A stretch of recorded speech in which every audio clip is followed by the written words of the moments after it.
Hi guys, my name's Mr. Lead, and today I'm going to show you how to do some experiments. These are experiments that help us to observe the growth rate of different plants. Now, normally if we're testing growth rates, we would usually do an experiment where we get some seeds, put it into some soil or potting mixture, and we'd probably test different like the different ways plants grow when they're exposed to different conditions.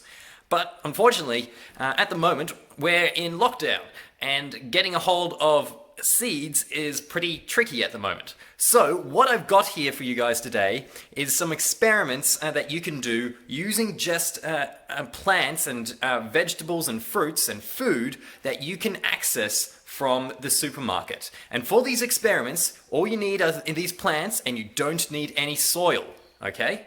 You can grow these things without soil. So I've got 10 different types of food here that you can get from the supermarket, and I'm going to show for each one of them how you can replant them and observe how they bud or sprout. I'm going to be showing each food here in order from the ones that are easiest and usually most successful to grow to the ones that are trickiest to grow. But what you'll hopefully learn here is that each one of these foods grow in a different way. Not all plants grow the same. And the reason why they grow in different ways is because they are adapted to grow in different ways. These are all considered different adaptations.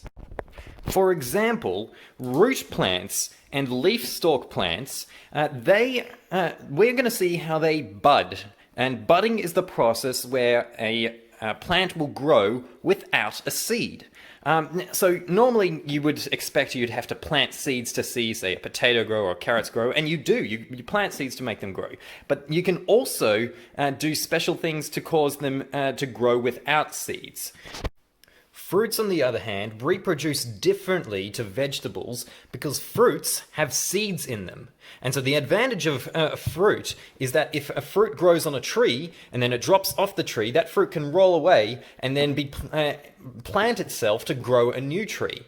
The fruits can carry and store the seeds and help pass them along.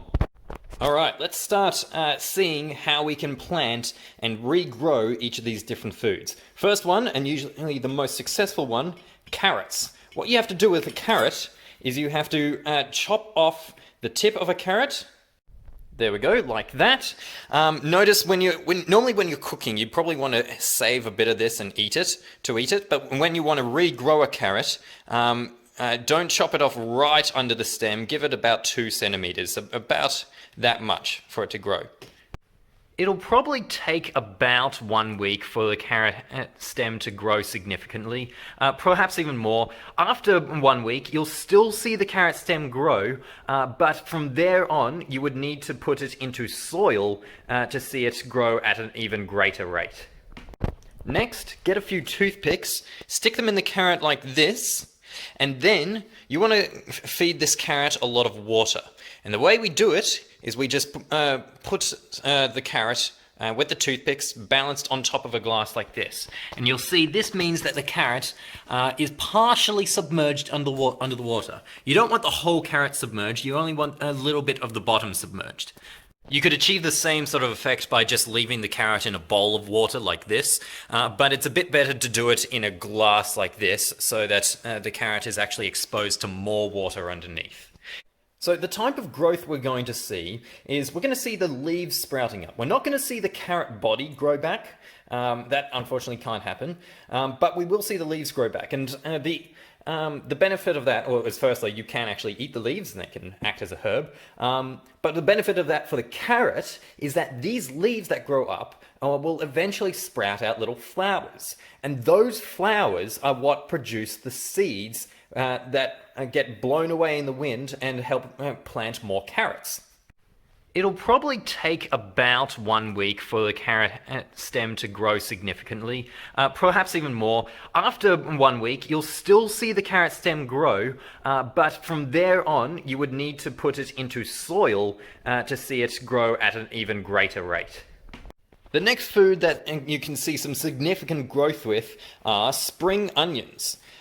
So with a spring onion, you do basically the same thing as the carrot. Chop a little bit off here, add some toothpicks, and then submerge it partially in water.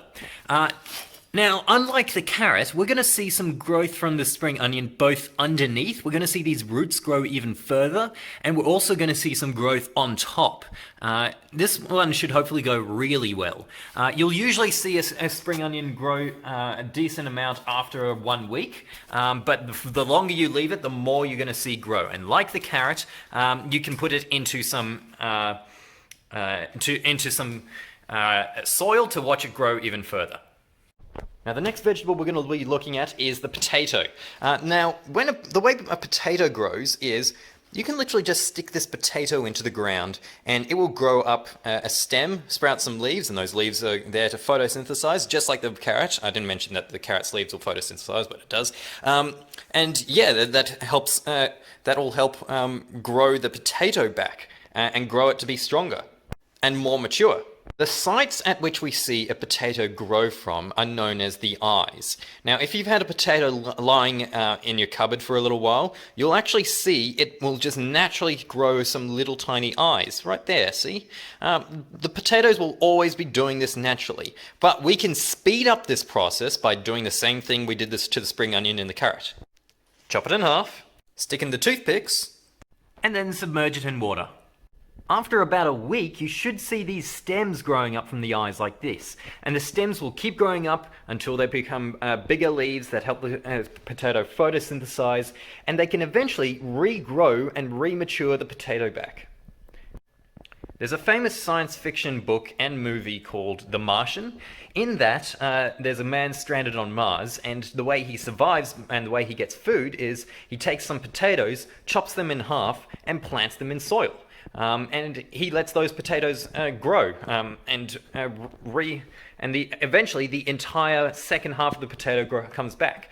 But that won't happen in a long time. You'll probably expect just at least this in a week, maybe a bit more in 2 weeks, and over the course of a couple of months you'll see a full potato. Alright, the next cool one is onions.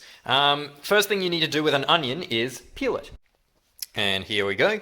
Now, I think you might sense a pattern here. What you need to do next is toothpicks, water. Now, what you'll see with the onion is you'll see the roots grow down and you'll see the stem grow up. Now, there are two ways you can watch the regrowth of an onion. You can do it with a whole onion like this, or half an onion, like this. The thing you'll see with half an onion instead is you'll only see some little sprouts pop up, and it'll probably take around about 2 weeks till you see some good sprouts popping up for the onion. I'd personally recommend trying a full onion.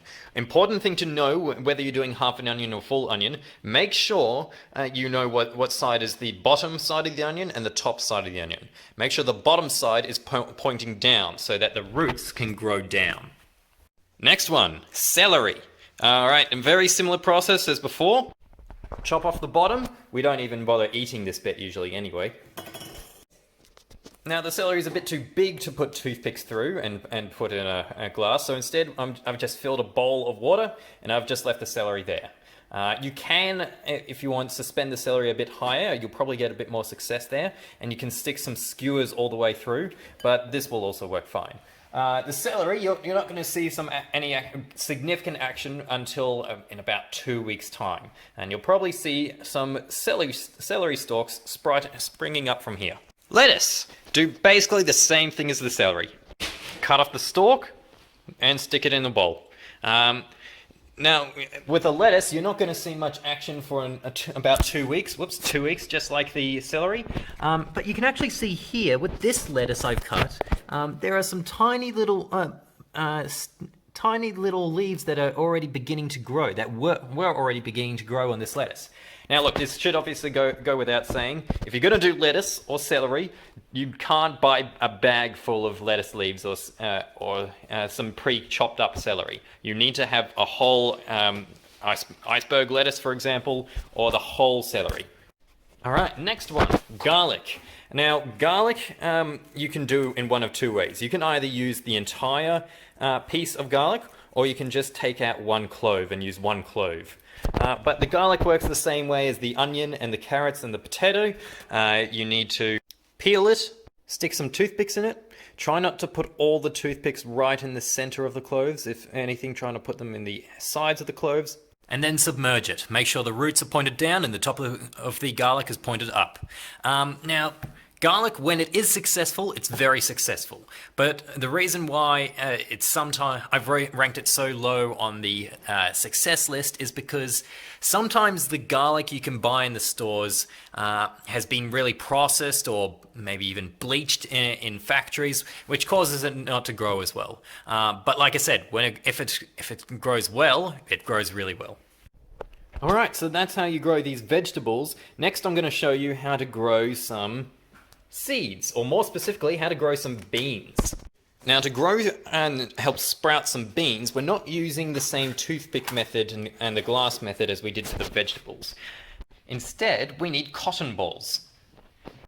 Now, the best beans that would normally work for this are dried kidney beans, dried mung beans, dried lima beans, things like that. The problem is, here in Victoria, we don't get most of those types of beans. We don't get most of those types of food. Instead, this is the best that I could find. There are some mung beans in here, and there are some other types of beans, and they've already sprouted a little bit. What we're going to see is we're going to see these sprouts grow even bigger. What you need to do is take your cotton buds, then put them under a bit of water. You don't want these cotton buds dry, but at the same time you don't want them soaking wet. You don't want them dripping. You just want them damp enough so that they're not dripping. So that's what I'll do here. There we go. And then put it in a bowl. Then plant a few of these sprouting beans into the cotton buds. And put on a few more damp cotton buds just to tuck them in. Now I've put in a few more here. Now, with your beans, bean sprouts, you'd think you need to leave them by the sun to help them sprout, but bean sprouts actually don't need sunlight to sprout. They only, all they need is water. Once they feel some water, they know it's time to sprout, and then they'll sprout out. Because think about it, if these beans are under the ground, they're not going to see any sunlight to know when to sprout. Now, it's typically good practice to cover up your seeds like this, so that you try and keep a bit of that moisture in this closed off system, yet you're not closing off the oxygen from the seeds. If it ends up that these cotton balls dry out a bit too much, then you can just use a spray bottle or just to dampen it just a little bit. If you don't have cotton balls, you can just use some paper towel instead and just wrap up your seeds in a bit of paper towel. Now, typically you'll see these seeds sprout in about 1 week or a bit more, and if you want them to sprout further, that's when you finally bring it out into the sunlight. And as I've said with other ones, you can plant them to see them gain nutrients and sprout even higher. All right. Last, we've come to the fruit. These guys are probably the hardest to see any sort of successful action, but I picked two fruits that usually give some good results. Guys, I only just realized that the orange I bought was a seedless orange. So I'm not going to be able to show you how an orange seed can grow, but basically the principle behind it, and I'll show you some footage here, the principle behind it is that you take the seed, you need to peel away at the seed so that you peel away the protective coating, and you do basically the exact same thing that you did with the mung beans. You put them into a damp and cold space, and hopefully it would grow in about 2 weeks. It's a lot slower than mung beans, and you won't see as much growth as you would with mung beans.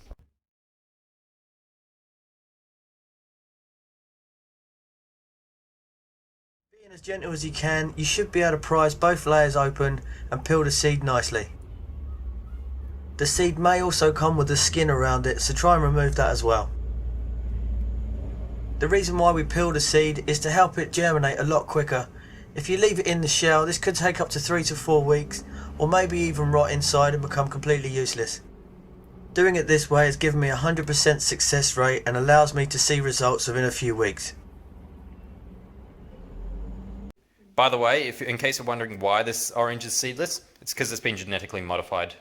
Alright, so the last fruit and the last food I have to show you guys is the avocado. For this, cut it in half, take out the seed, stick in the toothpicks. Well, I tell you guys, it's a little slippery and a bit harder to do this one. Then submerge it in water.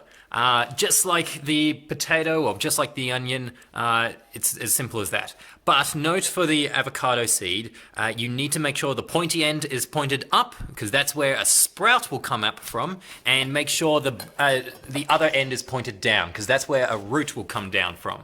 It'll take about 3 weeks to see some good significant growth from your avocado, and if you want to make it grow into a tree, you're going to need a bit of some warmer climates. But yeah, that's the avocado. All right, and so that is how you can see some growth in those 10 different types of foods. Now, there is 4 other major points I want to stress to you guys before you carry out any of this. Number 1, if you're doing any of the experiments with the toothpicks and the glasses, or if you're doing any like the lettuce or the celery in the bowl, you need to be replacing the water every 2 days or so. If you don't, then that water can get moldy, and that can cause your plants to get infected, and that will really inhibit their growth. And also, mold is gross. Number 2, repeat the experiment. If you only do one replicate of every type of food, you might get unlucky, and you might have bad luck. And if you were to just do, say, 1 carrot top, for example, then maybe this carrot was just a bad carrot and it just didn't sprout. So that's why, to just be sure, repeat the experiment and do a couple for every type of food you test. Number 3, and I mentioned this before, you can observe even more growth after say 2 or 3 weeks of watching it grow in water. You can observe even more growth if you actually planted it in your garden or into some soil. The tip for when it comes to planting into soil is make sure it's as deep as it is high. Okay, so in terms of a seed, that seed is only planted really shallow. But for these carrots, you put them in just a little bit deeper, just as deep as it is high. And number 4, there are other types of food you can test growth rates for. For example, you can try the same thing with ginger. I didn't show that one because ginger is usually a little bit more expensive. But I'll leave some links in the description below to show all the different types of foods you can use and see some growth in your own household. Gardeners, by the way, know that different types of food, say carrots and potatoes and all different types of food, will all grow differently from each other. And that's because each of these plants have different adaptations. They're adapted to different environments. Potatoes, for example, are adapted to much more acidic soils, whereas these carrots would do better in different types of soils. And so a good gardener would know all the different ways that plants would grow. Some of the links in the description if you're interested in knowing how to grow different things. So some of the links in the description will help describe in more detail than I have done what will help cause different plants to grow. Okay, well that's that. Thanks for watching, guys.